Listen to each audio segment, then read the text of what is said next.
doctor is warning about the dangers of misusing so-called weight loss jabs after seeing an alarming number, she says, of patients coming into hospital with serious complications. Dr Vicky Price says that people of a healthy weight are going to extreme lengths to get these injections, very often online, and she warns that they could be fatal used in the wrong hands. She's joining us in a moment from Liverpool, alongside Mail on Sunday writer Charlotte Griffiths, who wrote an article about her own experience of taking a weight loss drug, Wegovy, after she became extremely unwell. Also, we're joined by Dr Hilary for his overview. So I say you became unwell. In what way? Well, I took the jab at a friend's house. I was picking up my daughter from a play date, and one of the mums had a sort of pack, and she was like, "Oh, do you want to have a go?" So without doing any research and caught up in the moment, I just let her just jab me. You idiot. I'm an idiot. I'm such an idiot. But I can't tell you how long she'd been talking about it and how much it's a topic on the school gates. You know, Wegovy, who's had a go, who's tried it, who hasn't. So you self-injected? I let her do it. Oh, I just closed my eyes okay. like that, and she just did me a quick jab. And I felt immediately quite dazed, and I sort of got home. I ate a huge bowl of pasta, actually, because I thought this could be my last meal, you know, maybe I won't eat again for 2 days. The next morning, I woke up and I felt extremely odd. Oh, my God. I made it nauseous or dizzy or what? Dizzy, hungover. To be honest, it felt like a really bad hangover and very brain foggy. And then I went to work and I struggled through the day. I went to a meeting and I had to run out of the meeting to be sick. And then I was just violently sick 3 times. Went back to my desk, ate a tiny bit of protein bar. That didn't go down very well. Sick again. Eventually went home, lay in a darkened room.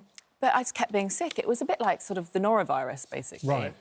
For 2 days. Straight. 2 days? Yeah. And you instantly thought that must be because of the jab? Yeah, I actually took a COVID test just to be on the safe side, make sure it wasn't COVID or something, because I was so brain foggy. It did remind me of COVID a bit. But no, it wasn't COVID. It was definitely... It had to be this thing, because, you know, I'd taken the jab and then immediately... What about the dosage? Did you take the right dosage? Did you take an overdose? Well, this is where I was extremely stupid. So, because it was such a spare-of-the-moment curiosity thing, I let her jab me, and she and I both didn't really think about the dosage. And it turns out you're supposed to be on 0.25 for weeks before you take 1. So I took a 1. And it goes up to 2.7. But I don't know, I was not thinking straight. You're cursing yourself now, Yeah. I'm sure, knowing that you were a buffoon, at the very least, with very, very serious No, it is serious, consequences. it is serious. Probably can't imagine why you did it, but unfortunately, you're not alone, are you? No. People are just going on with this. I think we can talk to Dr Vicky, who has worked in A&E. Are you there? I don't know. Yep. Yes, I can see you there now. Thank you very much indeed. And you say that you can spot this, and it's becoming more common. Yes, definitely. So within the last few months, we've seen a real increase in the number of people that are coming to hospital with complications related from these medications, and actually incredibly similar stories to that we've just heard. What kind of complications? So they vary hugely. We're seeing lots of people that are giving a similar story, so nausea, vomiting, diarrhoea, that kind of thing.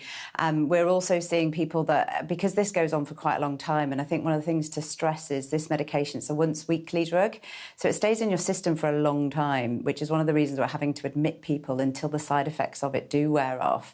So we are getting people who are very dehydrated. The other thing is, one of the side effects of this drug is it changes the way you metabolise, really. So if you stop eating the right amount of calories or the right amount of food for yourself, you'll start to go into a kind of starvation process. And that can then start to alter the salts in your blood and the salt levels in your blood. And we're seeing people with what we call an acidosis, when your blood starts to become a bit acidic.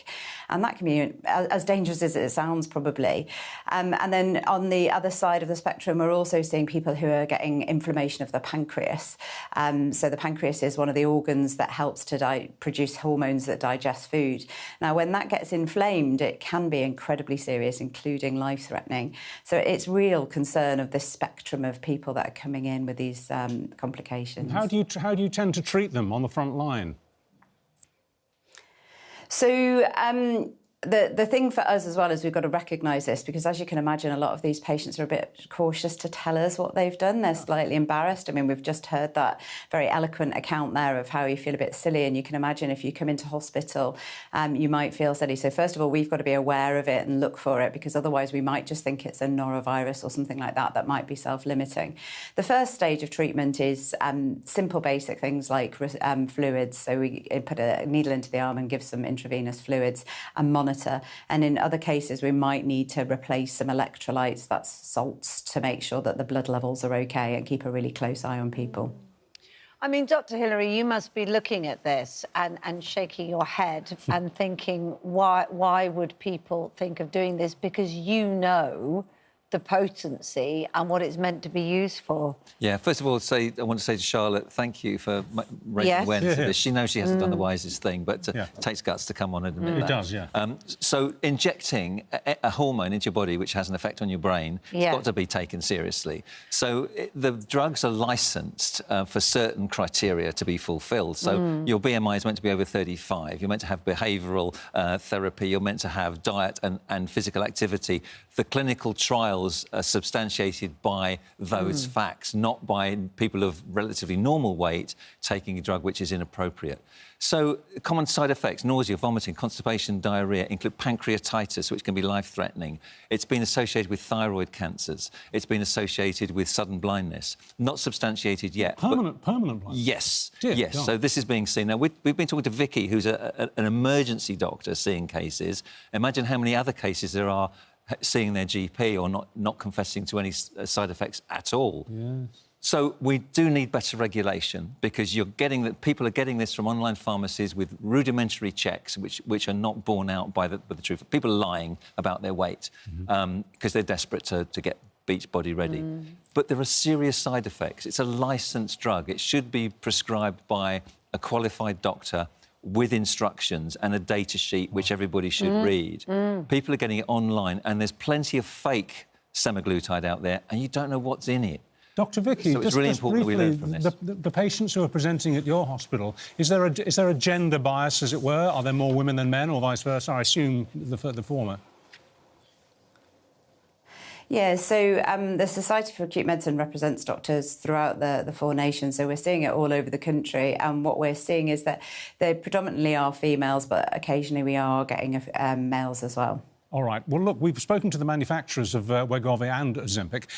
They say these medicines, as you said, they require a healthcare professional to prescribe under strict supervision. Novo Nordisk says that it doesn't condone, suggest or encourage the misuse of any of their medications outside of the approved indications, because basically it's dangerous. I mean, I haven't heard that it could make you go blind.